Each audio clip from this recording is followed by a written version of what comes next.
Hello, welcome to one of the last presentations at FMX, the Technical Director projects at Film Academy. So my name is Volker Helster, I run the R&D department and also the TD course. The Technical Directors, they tackle down the technical and also some creative issues of filmmaking and media projects at Film Academy. It can be quite diverse, from simulation to pipelining and into rigging, rendering, shading, all of these topics, but they also involve in research projects. So you'll get a good insight into what it is to be at TD at Film Academy. If you're interested, it's a 30-month postgraduate course, and we're looking for students with a preliminary diploma in computer science or similar. And so it will be 3 TD presentations followed by 2 presentations of animation students that got into a new field of filmmaking, 360-degree full CG video that you can see on the Oculus. They will arrive later on. Here's also flyers. If you think about applying, the application deadline for the course that starts in fall this year is 15th of May. So I'm here to speak if you have questions. And before we start with the presentations, we will show you a quick video of the technical director.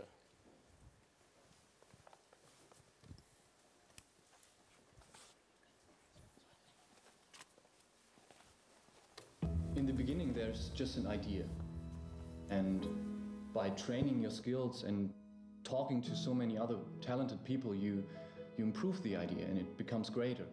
My name is Pavel. I'm studying technical directing at the Film Academy in Baden-Württemberg at the Animation Institute.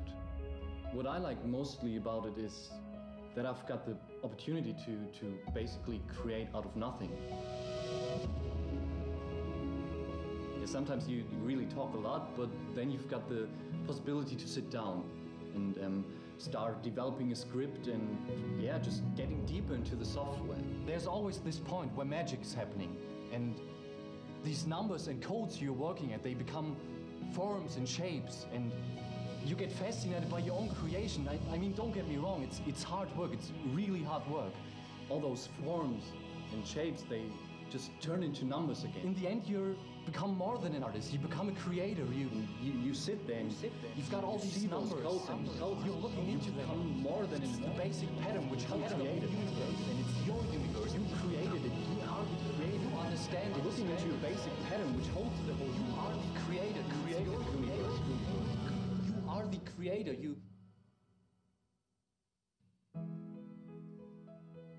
But in the end, it's just a fluid simulation, eh?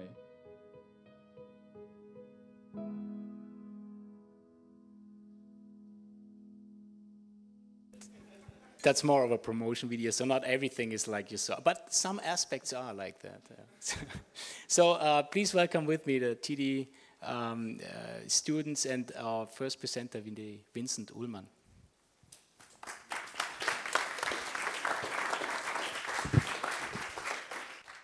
Okay, hello. My name is Vincent Ullmann. I will today talk about what I did during the last years of studying, which basically looked at lighting and pipeline scripting. Before I studied here, I worked at a little commercial company in Frankfurt for a couple of years and gained experience there, and then started to study here. So during my first year at Film Academy, I worked on projects like Wrapped, the official teaser for this year, or the Kugeltiere Christmas spot. Also did the ITFS trailers for last year, like Baum and Bieber, or Elevator, and Phosphorus. And now I'm currently working on a project which is called Curtain Lead. It's an animation diploma film by the director Karim Saleh. And we had a couple of interesting topics there. One is that we did some kind of motion capture for hand puppets, which did another TD last year.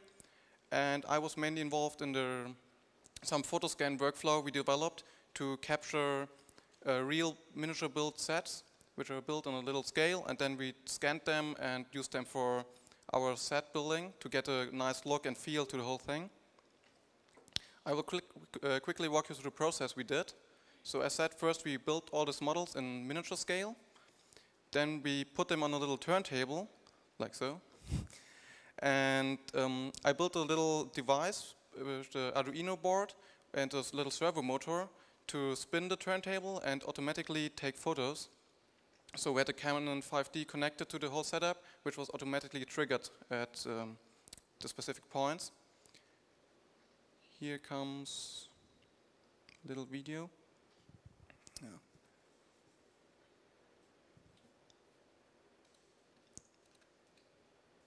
Yeah. There's this device, you can see it, like roughly how it's connected with the board there and the turntable on top, which was powered by the motor. This is in how it looks in real. And here you can see the laptop connected where all the photos coming in. Then the next step, when we took all those photos, they looked roughly like this. So we have turntables from all different angles. They're all put on green, so we can key them out like this. So we have just the object there from multiple different angles. And then we finally put them into the software Argisoft Photoscan, which does reconstruction from these photos. Here's a little video. You can see all the blues are the camera positions which are reconstructed. Then we have the point cloud for the object, like looks like this. Then you can generate geometry from this, which is pretty high detailed and pretty high res. And also, notice all the details in there. That really a great feeling. And you have the texture, which really fits to the object because it's the real texture from the real object. And it's pretty cool workflow, I think. Here, to have them in production working, I finally did retopo for all those objects and generated a displacement map to apply. So we have a traditional workflow after that with low-res geometry and displacement maps.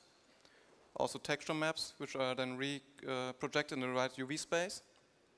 And here are a couple of examples where I did really just 5-minute shading basically, and it's already looking pretty good. Like multiple different little things we built, like this table or these things. And here's test shots we did. The characters are traditionally modeled and rigged and animated, and the set is all scanned. But this is still a work in progress. We're still working on this project, but those are the first test shots we did.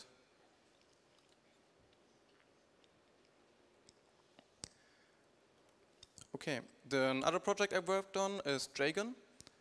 Jagon is a 20-minute FMX teaser or short film. I think we had a presentation on Wednesday.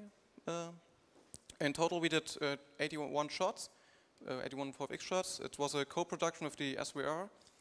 And yeah, we was basically a core team of 4 people, but in total we have artists helping out. So in total we have a 20-people team. Here's a little breakdown of a couple of shots we did, like full CG shots during a continuous sequence. It was done in Houdini, basically, and we did a lot of scattering on the ground to reproduce the look of the whole thing, to have them matched with the real shooted plates. Also little extensions here and there, like this arm had to be replaced. This is another full CG shot we did. We have to recreate all the forest there in the background, and put some foreground also. Yeah, and some blood shading I did.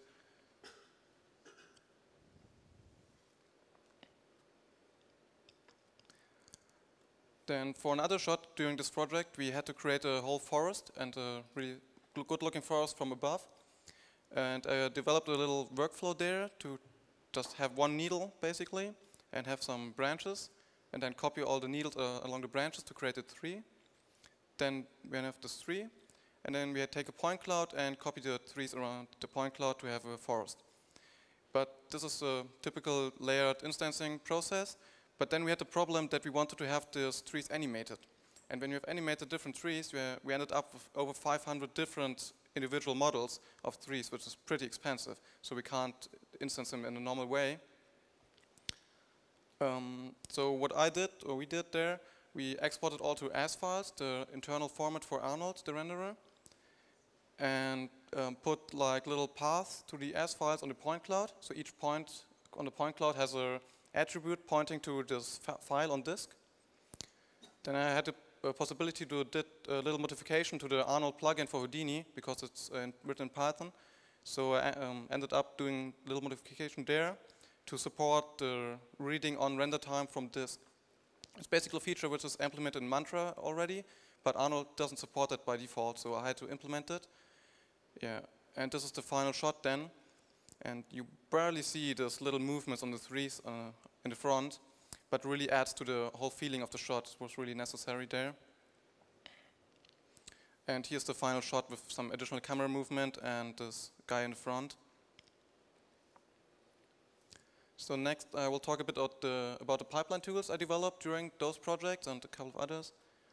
So here's a quick overview of a bit different tools I did, like Alembic export scripts, write notes for Nuke, batch rendering processes, and a couple of other little things. A big topic though is the so-called scene selector. It's a pipeline management tool where the artist can, like here you can see you have all the shots listed there and the tasks for those shots. And then you can easily select your shot and your task and switch easily between them. Also you can easily filter the shots out, like give me just all for this sequence or my favorite shots or shots for specific artists. This whole thing was synced with Google Docs, so we have easy breakdown there and then just sync that. And finally you get all the scenes listed below and just can by double clicking open the scenes, which is pretty easy and pretty straightforward, and the artists really liked it.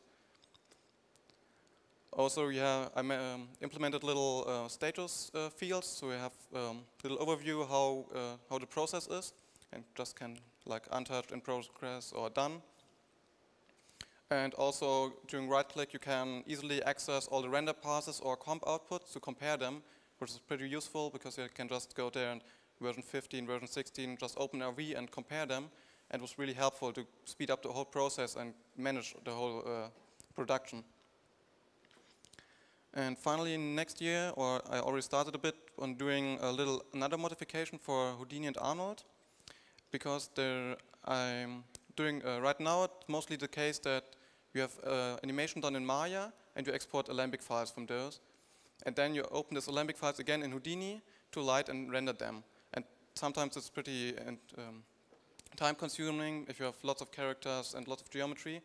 So I thought it might be easier to just pass over the Alembic file directly to Arnold and have Houdini just put on the lighting information, shading information. Yeah, and that's basically the thing I want to do next year. Yeah, that's it. Thanks for listening.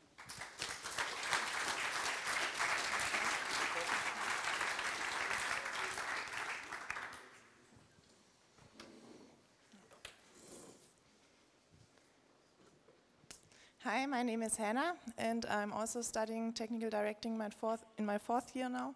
And I will talk about rigging and Jagon, where I also worked on, and Delta Mush Deformer. So first of all, I will tell you a little bit about myself. I studied media computer science at the Stuttgart Media University, and after that I worked a little bit as a 3D generalist, where I started focusing on rigging because it was the one task I really liked the whole production. So then I started in 2014 the technical directing diploma at the Film Academy in Ludwigsburg. So my main focus now is on rigging and scripting and motion capture. So I started working with 3ds Max in my previous studies, and now at the Film Academy I learned Maya and Softimage, Cinema 4D, and motion capture with Motion Builder. So my programming skills are Python, Mel, MaxScript, Java, and a little bit of C and C++, and C#. So yeah, rigging. In my first semester at the Film Academy, I worked on the ITFS traders, where I was responsible for the rigging tasks. And my main focus was learning different software packages, because I came from 3ds Max. So I worked on two projects which were done in Softimage, the Phosphorus and Spiegelei, and on a Dino kit which was done in Cinema 4D. And after that I worked on various projects, like the diploma project, The Present, where I did the facial rig, and Electrofly, where I did the rig for the fly, and Am Boden der Tatsachen, which is still in production, where I also did the face rig. And here I brought you a little deformation test from the face rig, which is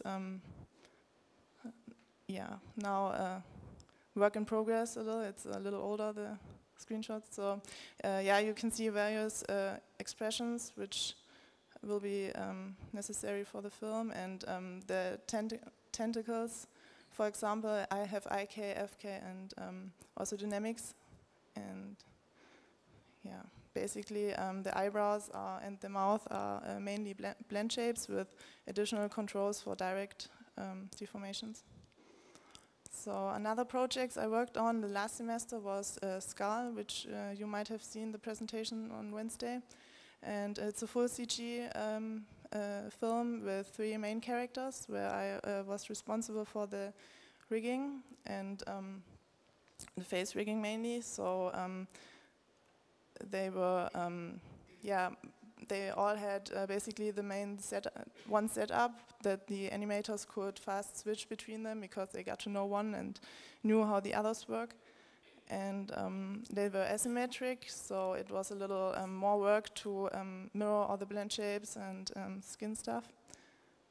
So here you will see some early expression tests our lead animator Cynthia Collins did, and just to test if the rig can do all the extreme poses which will be necessary.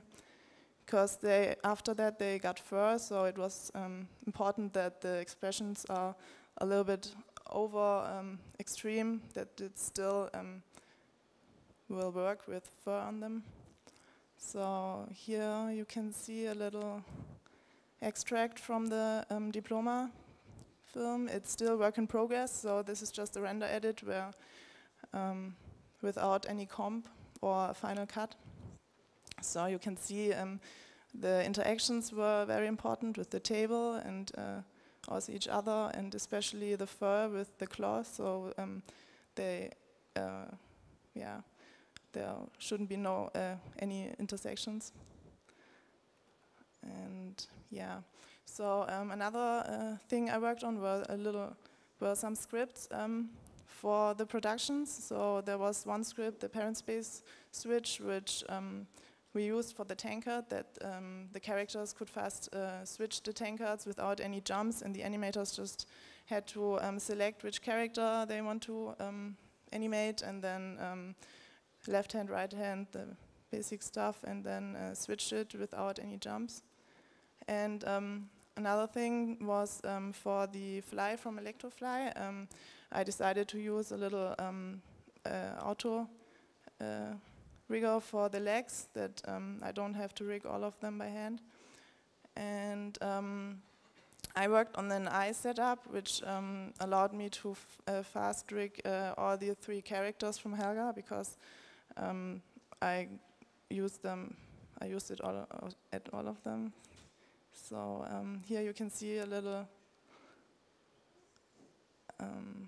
how you would use it. So basically you just select the geometries and then an edge loop for the controls, and you get a curve which you match with the eyelid curve, and after that you get the controls and you can then align them with your mesh. And it has also smart blink in it and flashy eye stuff, and that was very handy to have a quick setup.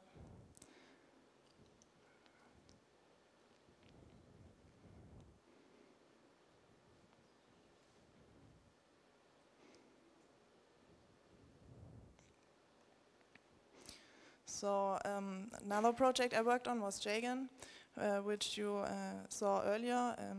And I was responsible for the motion capture supervision with Jafes, another TD.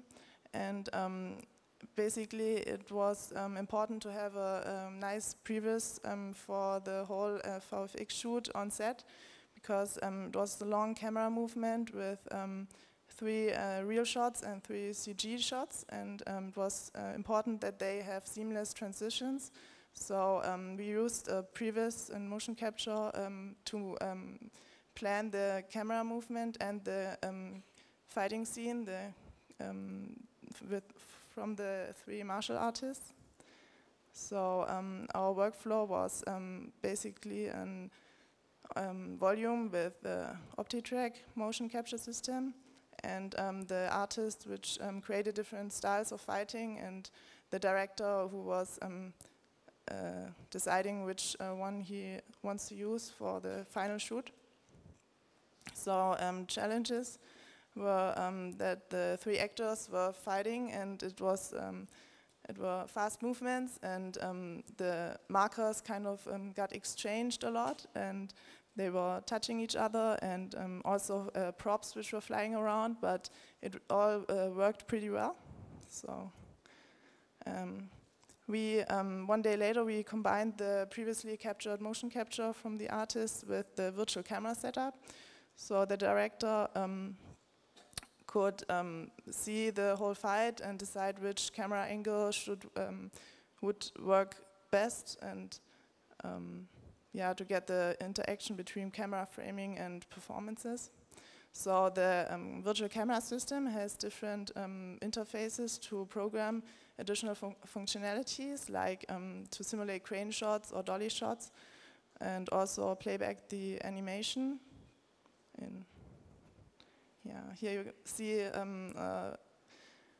some pictures. On the left, the motion capture shoot. In the middle, the previs, which was created after the shoot to decide where the camera tracks are in the forest. And on the right, you see the virtual camera. So here I have a making of from the motion capture shoot. You saw maybe on Wednesday already on the Jagon presentation.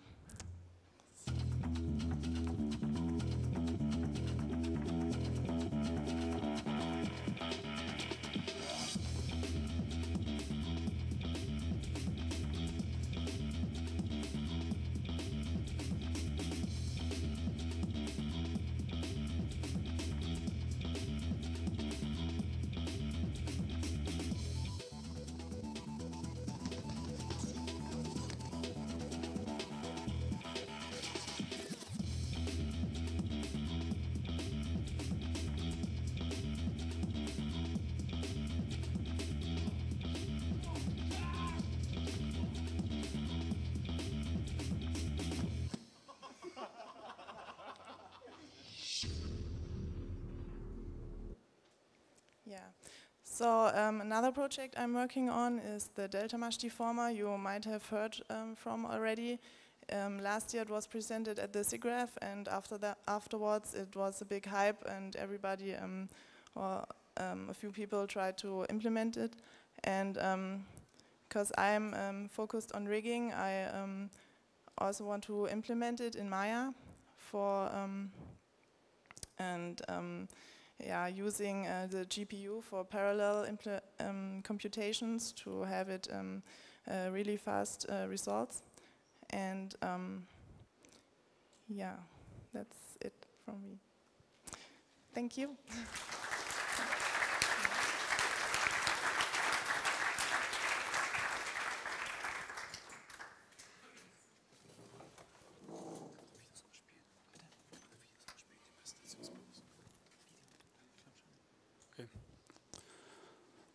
So, hello, my name is Johannes Franz. I see myself as an FX technical director. Before Film Academy, I studied media informatics at the Ludwig Maximilian University in Munich. Since I'm here, I'm doing effects, and my bread and butter is Houdini. Last year I did the effects for Phosphorus, and I helped out with the technical aspects of Filmfabrik, which is the current ITFS trailer. Now, I will show you today my effects for Skål, what I did for VFX project Swarm, and my scientific development project Form Simulation. Now, I was asked to put up parental advisory before my presentation because you will see a few blood and violence. Right on. So let's start with Skål. Now, I'm one of the three main technical directors with Tim Wagner and Manuel Seifert, who were doing the FMX trailer for the last year. I was the FX lead, right? We worked 1 year in total on this project, and it's now in the finishing phase, just a little more comp. Now, our R&D phase lasted 9 months, and our production phase, or at least my production phase, 3 months. In this time, I learned a broad spectrum of effects, did some online math courses, and read Fluid Simulation for Computer Graphics by Robert Bitson, but didn't come far. Now, what I did for Skål was blood, beer, cloth, some pyro stuff, some crawling fog on the streets, and maybe if our technical directors will implement it, foam and some drool. The fur you see is by Manuel Seifert, who is somewhere here in this audience, and the destruction was done by Ziggy, who is of a University of Hertfordshire. Now, good. Now, the look, the initial look for the blood splashes was a lot of sheets, and if you stretch a fluid, holes form and you don't get that look anymore. So what I implemented was a cohesion force, and that's what you see if you let it drop. And you see here where Arnold holes formed. Right. But in the end, we didn't use that look, and we went to a more tendril-like feel. Now here's some blood you wanted to see.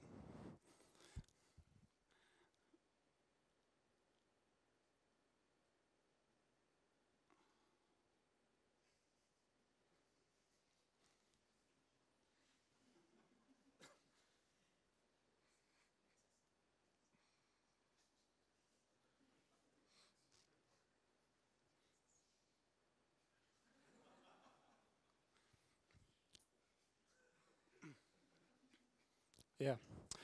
So at this point, also thanks to Nico Wutke and Yannick Fase for helping me with my questions about Houdini and fluid math respectively. And now to the beer. If you have seen the teaser for Skål on Facebook, you see a max clinic at the end, but I did that on short notice, so it didn't turn out like I wanted it to have. So during the production, I put a lot more effort into this, and this is what it looks like now. Right. So you see here, it doesn't have any motion blur, and the tankards are missing, but I still wanted to implement some bubbles. So, you don't see them at the end, but it looks good in the effects breakdown. Yeah. So the foam mask for the foam is generated by scattering a few spheres on the fluids and then transfer the attributes to the mesh.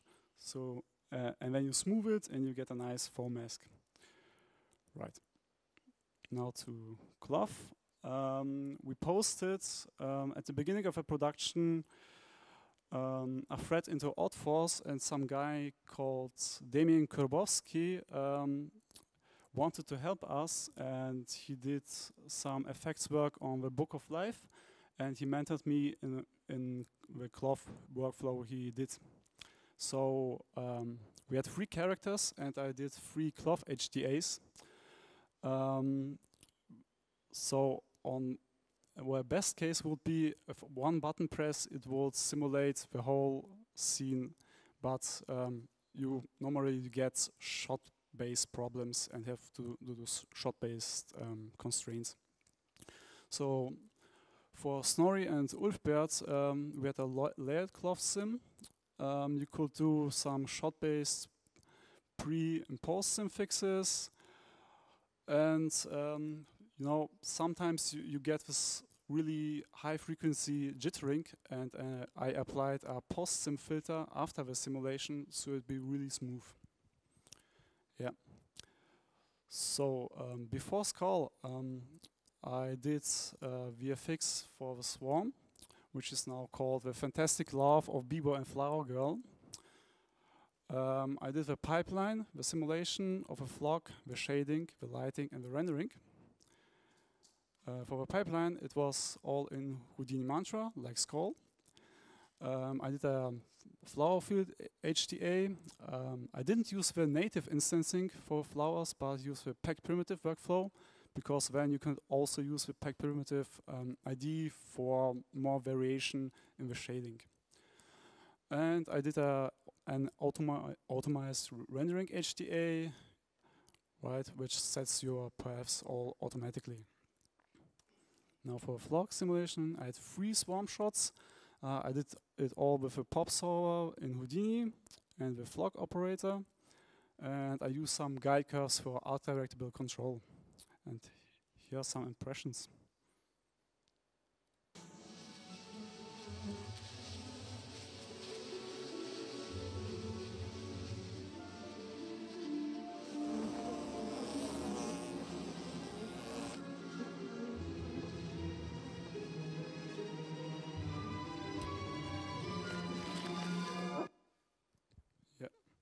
So for my scientific development project, when I looked for a foam solution for Skål, I didn't find anything satisfying. So a guy told me about a paper from, I think, SIGREF 2012 or 13, about animating bubble interactions in a liquid foam. So I decided to do this. And it will be a custom foam mesher and solver in Houdini, done with the HDK and the Qt environment for the GUI. And the meshing is done with a space filling diagram, which is also used for in computational geometry for modeling molecules, for example. This is what it looks like.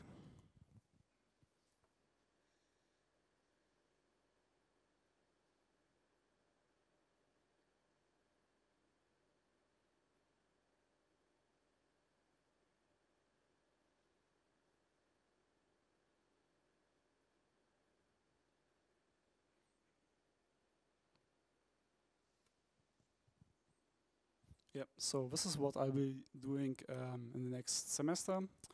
And for my diploma project, it will be a VFX shot of 90 seconds. I will be the lead technical director, and it will be a destruction bonanza where a woman runs across a street to save the life of her baby.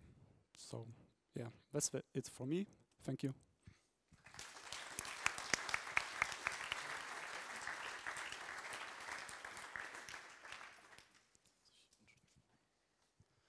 Hi, so we are going to present our virtual reality short film. I'm Philip. I worked for 2 years at Mark 13 in Stuttgart before studying animation at the Film Academy. I'm Dominic, and I actually studied theater and media in Bayreuth before I came to the Film Academy. And yeah, now somehow found my way into VR with Sonar. So we did this project last year between May and end of July in our second year at the Film Academy, and we didn't really plan to do a virtual reality short film in the beginning, so we had other things in mind in the beginning. Yeah, so actually when we started off, we were thinking about a conventional movie for the theater screen, and we drew our inspiration pretty strongly from like all those old science fiction movies of the older days, like Alien or Blade Runner in terms of that, and of course 2001. In concerns of that retro sci-fi style that we wanted to go for. And we've been greatly influenced by French sculptor Auguste Rodin, especially his Hellgate sculpture with all these scenes from Divine Comedy, which is actually a spoiler for the project, but never mind. Yeah, so we started concepting the whole thing.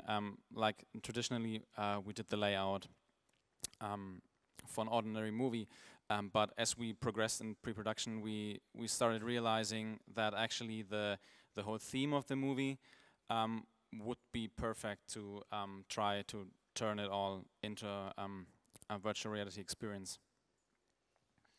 So we were faced with all these technological issues you heard about at FMX, about virtual reality productions. How do you do the animatic, do the sound, stereoscopic rendering and editing. So we tried to, we had a very short research and development phase where we tried to solve everything. Also binaural audio actually, but that not everything worked out the way we wanted to. So we realized that the most important thing was the iteration of the animatic, because we started out capturing the viewport in a cube map, then converting that for editing, and just did the editing in Adobe Premiere. But as our first students came in and watched the animatic, we noticed how quick we did the editing, and it was much too fast for people who never had the Oculus headset on their head. So we had to come up with this cinematography and concept and pace for the movie to make people comfortable and not motion sick. Yeah, so we basically decided to not go into interaction. We wanted to tell a more cinematic experience, as I said, with regards to the old movies. So the thing we try to basically make the audience feel is that they are not present in the whole experience with a physical body. So they're sort of as a ghost. They're not bound to that physicality. So we came up with that concept of having a fixed camera inside the spacecraft, which allows the audience to basically explore their surroundings on their own terms, while simultaneously giving them sort of a fixed point and a moment of like silence, with not having too much movement around them. And on the other hand, we have these free shots where we actually use the camera pretty much as you would do for a conventional movie. We were putting a lot of thoughts into, of course, how to handle editing. What do you do with the framing, since you can't actually frame, because that is what the audience does. So I'm going to show you the opening of our movie, and I'll just talk you through of what our ways to handle these problems are.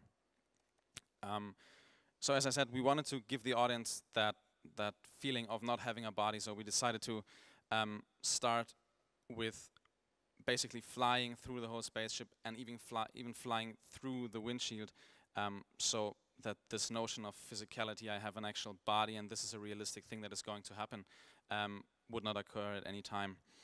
In these scenes, we sort of try to take the audience by the hand and guide them through the whole 360 degrees, by trying to steer their view in the direction that we actually wanted them to look. So as you can see here, we put these. You have to imagine that like on the very outskirt of your upper right frame. So it just reaches into your field of view. So you are suddenly and instantly drawn to that spot. And we use that in all the other moments where we pick up the movement from the one direction and continue it to another direction to open up the whole room. So this is basically happening above your head. We pick up that movement and bring it back until we actually submerge into the asteroid, which allows you to even discover the space below you.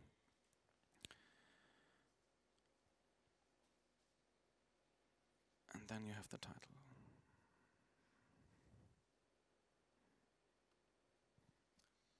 And now a few things to the actual production. After having a lot of testing phase and animatic phase, we had to actually sculpt something and model something. So we produced very many assets, sculptures from dead people and pillars for the cave, all done in ZBrush. Then we decided to, well, we wanted to sculpt basically the asteroid surface based on real images from Mars. So we came up with a way to download the digital elevation models from the high-rise camera that are available public domain, and converted them with a command line tool called GDAL, I think, to geotiffs. And those geotiffs you can convert in Nuke to EXR files that are basically have their height information in the red channel, for example. And those EXRs you can use again to sculpt in ZBrush the real of Mars, the surface features on our own basic planet and or asteroid. So those are our real craters or dunes from Mars. Those are some simulations we did in Softimage for the climax of the movie. So this is another spoiler. Yeah. And I think now we are going to show you the trailer in the end.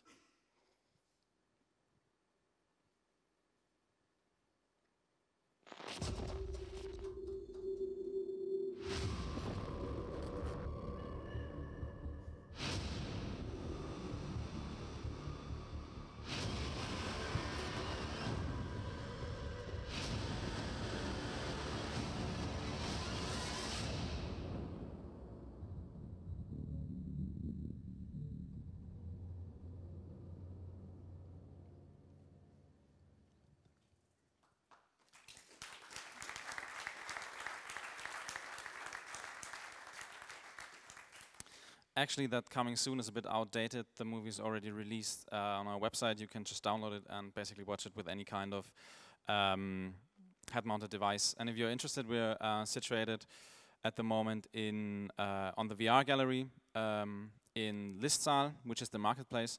It's basically just one floor up, and then keep looking for the winding stairs in the marketplace, and that's how you find it, and you can experience it if you want to. I want to personally thank my brother who wrote the music and the sound for the movie and also for the trailer. And I think we want to thank our lecturers of FG2, Regina, Verena, and also Volker for letting us talk here in the TD presentation. Yeah, thank you.